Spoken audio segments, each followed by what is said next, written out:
78 साल की आजादी के बाद बिहार में 23.25 लाख लोग सरकारी नौकरी करते हैं। 1.97% लोग ही, चपरासी से लेकर मुख्य सचिव तक सबको जोड़ दीजिएगा तो 23.25 लाख लोग ही नौकरी करते हैं। मतलब करीब करीब 1.97%, 2% सरकारी कर्मचारियों की बात कर रहा हूँ। ये आदमी कह रहा है कि हम एक दिन में 10 लाख दे देंगे।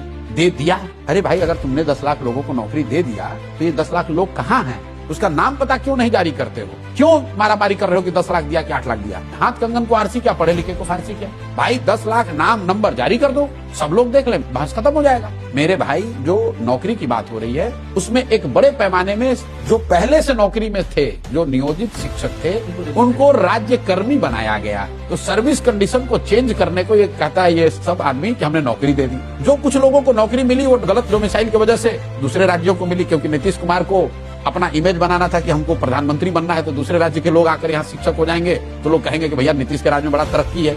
मेरे भाई, किस 10 लाख बिहार के लोगों को नौकरी मिली है जो कि इनविजिबल लोग हैं? आप पत्रकार हैं, आपसे मैं आग्रह कर रहा हूं कि तेजस्वी यादव को आरजेडी से पूछ लो कि भाई जिसको भी नौकरी मिली है बिना नाम पता के तो नौकरी नहीं मिली होगी। वो कोई मिस्टर इंडिया तो नहीं है भाई, उसका नाम पता सर्टिफिकेट होगा तुम्हारे पास, जारी करो कि ये 10 लाख लोग हैं जिसको नौकरी दिया है।